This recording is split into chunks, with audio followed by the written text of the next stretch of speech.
জ্যামিতিতে আমাদের বেশিরভাগ ক্ষেত্রে আমাদের অনেক কিছু প্রমাণ করতে হবে, শুধু বললেই হবে না।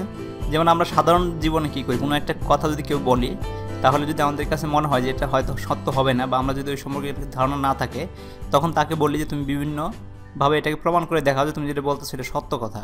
তো ঠিক একই রকম গাণিতিকে বিভিন্ন যে উক্তি, গাণিতিক উক্তি মানে কি, আমাদের যে ম্যাথমেটিক্স করি যেগুলো আমরা একটা সংজ্ঞাকে বা একটা কোনো কথাকে 1 2 3 তারপর যোগ বিয়োগ ভাগের মাধ্যমে যে উক্তিগুলো দেই, যেগুলো আমরা আগে শিখছি ম্যাথমেটিক্সে, তো সেগুলো প্রমাণ করতে হবে। গাণিতিক প্রমাণ করার জন্য আমাদের যা যা করতে হয় সেটা হচ্ছে গাণিতিক তত্ত্বের কতিপয় প্রাথমিক ধারণা নিয়ে আমাদের কাজ করতে হবে, তারপর এটাকে সংজ্ঞা দিতে হবে, এবং স্বীকার্যের উপর আগে যে স্বীকার্যগুলো আছে যেগুলো আমরা জানি সেগুলোর উপর ভিত্তি করে ধাপে ধাপে ওই তত্ত্ব সম্পর্কিত বিভিন্ন উক্তি যৌক্তিকভাবে প্রমাণ করা হয়। তো এইসব উক্তি, যেমন আমি যদি একটা বলি, আমরা একটা জিনিস কথা বললাম, সেটাকে আমরা আগে সংজ্ঞায়িত করে তারপর দেখব যে এরকম কোনো প্রতিজ্ঞা আছে কিনা যার উপর নির্ভর করে আমি পরে আরেকটা কাজ করতে পারি। যেমন যদি বলি যে দুইটি বিন্দু, এর আগে আমরা প্রতিজ্ঞা ধরছি কি দুইটি বিন্দু মাধ্যমে শুধু একটাই সরল রেখা যায়। আমরা যদি কোনো কিছু প্রমাণ করতে চাই তখন আমরা এই প্রতিজ্ঞাটাকে ইউজ করতে পারি যদি দরকার পড়ে। তো এরকম বিভিন্ন ধাপে ধাপে আমরা ব্যবহার করব। তো এই যে আমরা প্রমাণ করার যে পদ্ধতি, এইসব উক্তিগুলোকে আমরা সাধারণত প্রতিজ্ঞা বলা হয়। প্রতিজ্ঞা যৌক্তিকতা প্রমাণের জন্য যুক্তিবিদ্যার কিছু নিয়ম নেওয়া হয়। সেই নিয়মগুলো হলো কি, আরোহ পদ্ধতি, ম্যাথমেটিক্যাল ইন্ডাকশন, মানে ম্যাথমেটিক্যালি যেরকম আমরা সমাধান করি ম্যাথমেটিক্সে, সেই সমাধানের মতো করে আমরা এগিয়ে যাব। আর অবরোহ পদ্ধতি, ম্যাথমেটিক্যাল ডিডাকশন, মানে আমরা অঙ্কের উল্টা দিকের কাজ করব।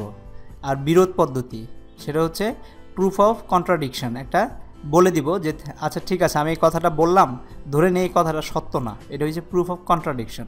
বললাম যে এক্স একটা ভ্যালু যার মান 10, তো আমরা কী করব, উল্টা কাজ করব, ধরে নেই এক্স নট ইকুয়ালস টু 10, তারপর ফাইনালি গিয়ে প্রমাণ করব যে না, এক্স নট ইকুয়ালস টু 10 না, এক্স ইকুয়ালস টু 10। এটা হচ্ছে কন্ট্রাডিকশন, মানে আমরা একটা কন্ট্রাডিক্ট তৈরি করে তারপরে উল্টা প্রমাণ করব। সো দার্শনিক অ্যারিস্টটল যুক্তিমূলক প্রমাণের এই পদ্ধতিটি চালু করেন। এ পদ্ধতির ভিত্তি হলো একই গুণকে একই সময় স্বীকার ও অস্বীকার করা যায় না।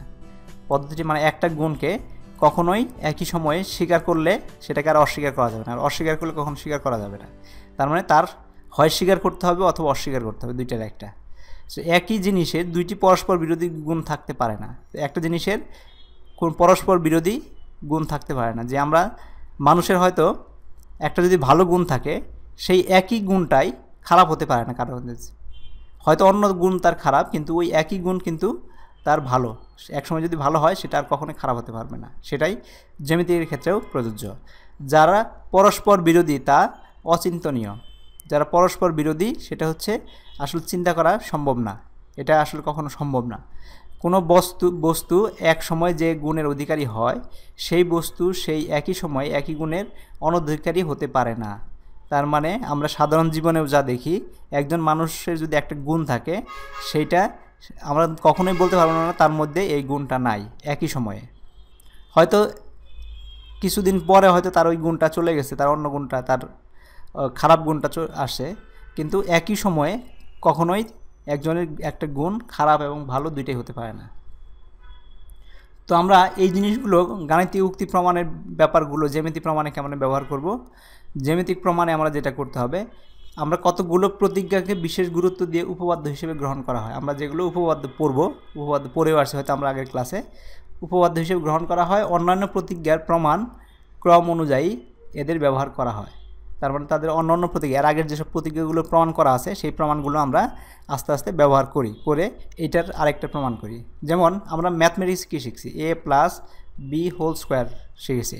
এখন কোনো একটা অঙ্ক করতে গিয়ে দেখুন যে a plus B whole square মতো আছে, তখন আমরা a plus B whole square প্রমাণ করি না, আমরা সরাসরি লিখে দিই a square plus B square plus 2ab। তো এটাই বলা হয়েছে এখানে, যে আমাদের অন্যান্য যেসব সূত্রগুলো আমরা শিখে আসছি সেই সূত্রগুলো ব্যবহার করে পরেরটা প্রমাণ করি। জ্যামিতিক প্রমাণে বিভিন্ন তথ্যচিত্রের সাহায্য বর্ণনা করা হয়। জ্যামিতি সবসময় চিত্র এঁকে বর্ণনা করা হয়, তবে প্রমাণ অবশ্যই যুক্তি নির্ভর হতে হবে, কিন্তু প্রমাণ অবশ্যই যুক্তিভিত্তিক হতে হবে। যেমন জ্যামিতিক প্রতিজ্ঞার বর্ণনা সাধারণ নির্বাচন, প্রতিজ্ঞা বর্ণনা একটা জিনিস থাকে সাধারণ নির্বাচন, যেটা বল জেনারেল ইনান্সিয়েশন, অথবা বিশেষ নির্বাচন। পার্টিকুলার ইনান্সিয়েশন এগুলো ব্যবহার করা হয়। সাধারণ নির্বাচন যদি থাকে তাহলে বিশেষ নির্বাচন থাকবে না, বিশেষ নির্বাচন থাকলে সাধারণ নির্বাচন থাকবে না, দুইটার একটা থাকতে পারে বা দুইটাও হয়তো থাকতে পারে একসাথে। তো সাধারণ নির্বাচনটা কি? সাধারণ নির্বাচন হচ্ছে যে চিত্র নিরপেক্ষ বর্ণনা, আমরা সাধারণত চিত্র ছাড়াই বর্ণনা করব। আবার যখন অনেক সময় আমাদের বিভিন্ন উপপাদ্য করার সময় আলাদা চিত্র আঁকতে হয়, চিত্রের উপরে আলাদা জিনিস এঁকে তারপরে বর্ণনা করতে হয়, তখন সেটাকে বলবো আমাদের বিশেষ নির্বাচন। তো বিশেষ নির্বাচনটা হচ্ছে চিত্র নির্ভর বর্ণনা, চিত্র দিয়ে যখন বর্ণনা করি তখন সেটাকে বিশেষ নির্বাচন বলি। তো কোনো প্রতিজ্ঞা সাধারণ নির্বাচন দেওয়া থাকলে প্রতিজ্ঞার বিষয়বস্তু বিশেষ নির্বাচনের মাধ্যমে নির্দিষ্ট করা হয়। যদি সাধারণ নির্বাচন দেওয়া থাকে তাহলে সেটা বিশেষ নির্বাচনের মাধ্যমে নির্দিষ্ট করা হয়। সাধারণ নির্বাচন সাধারণত হয় কি, আমরা যে প্রতিজ্ঞাটা প্রমাণ করতে বলা হয়েছে সেটাকে আমরা সাধারণ নির্বাচন হিসেবে লিখি, তারপরে আমাদের কিছু চিত্র অঙ্কন করি, তার উপরে দিয়ে চিত্র অঙ্কন করে একটা বিশেষ নির্বাচন অংশ দেই, দেওয়ার পরে আমরা প্রমাণের অংশ দিই, তিনটা অংশ থাকে। তো এই জন্য প্রয়োজনে চিত্র অঙ্কন করতে হয়। জ্যামিতিক উপপাদ্যের প্রমাণে সাধারণত নিম্নোক্ত ধাপ থাকে: সাধারণ নির্বাচন, চিত্র, বিশেষ নির্বাচন, প্রয়োজনীয় অঙ্কের বর্ণনা, কোনো বর্ণনা থাকলে বর্ণনা থাকবে, প্রমাণের যৌক্তিক ধাপগুলোর বর্ণনা। এই চারটা জিনিস থাকতে হবে আমাদের উপপাদ্য। তো প্রয়োজনীয় অঙ্কনের যদি কোনো বর্ণনা দিতে হয় সেই বর্ণনা দিতে হবে এখানে অঙ্কন করতে হলে, আর প্রমাণের যৌক্তিক ধাপগুলো দিতে হবে। এই চারটা জিনিস দিতে হবে। সাধারণত উপপাদ্যে আমরা কী করি, আমাদের সাধারণ নির্বাচন, তারপর বিশেষ চিত্র ও বিশেষ নির্বাচন থাকে, প্রয়োজনীয় অঙ্কনের সময় যদি কিছু বর্ণনা দেওয়া থাকে অঙ্কন নামে একটা সেকশন থাকে সেটা দিতে পারি, বা সবসময় দিতে হবে তাও না, যদি অঙ্কন থাকে তখনই শুধু দিব। প্রমাণের যৌক্তিক ধাপগুলো বর্ণনা করবো এখানে পরে। এই চারটা সেকশন আমাদের থাকতে হবে। যদি কোনো প্রতিজ্ঞা সরাসরিভাবে একটি উপপাদ্যের সিদ্ধান্ত থেকে প্রমাণিত হয়, মানে একটা উপপাদ্য থেকে আমরা একটা সিদ্ধান্ত পাইছি, জাস্ট ওইটাকে একটু উল্টায় লেখলে আমাদের আরেকটা জিনিস যদি বের হয় তাহলে সেটাকে আমরা বলি অনুসিদ্ধান্ত। সিদ্ধান্ত মানে কি? সিদ্ধান্ত মানে হচ্ছে যে আমরা সিদ্ধান্ত নিয়েছি, মানে আমরা ডিসিশন নিয়েছি, ওই সিদ্ধান্তের উপর নির্ভর করে আরেকটা সিদ্ধান্ত যদি নেওয়া হয় তাহলে সেটাকে অনুসিদ্ধান্ত বলা হয়। বিভিন্ন প্রতিজ্ঞা প্রমাণ করা ছাড়াও জ্যামিতিতে বিভিন্ন চিত্র অঙ্কন করার প্রস্তাবনা বিবেচনা করা হয়, এগুলোকে সম্পাদ্য বলা হয়। সম্পাদ্য বিষয়ক চিত্রাঙ্কন করে চিত্রাঙ্কনের বর্ণনা ও যৌক্তিকতা উল্লেখ করতে হয়। যেগুলো বিভিন্ন চিত্রাঙ্কন করা হয়, সেই চিত্রাঙ্কনের মাধ্যমে যেগুলো প্রমাণ করা হয় সেগুলো হচ্ছে সম্পাদ্য। এই জন্য সম্পাদ্য বেশিরভাগ সময় অঙ্কনটাই বেশি থাকে, প্রমাণের চাইতে অঙ্কনের মাধ্যমেই প্রমাণ করা হয়।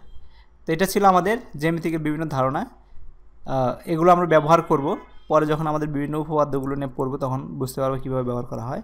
Thank you very much.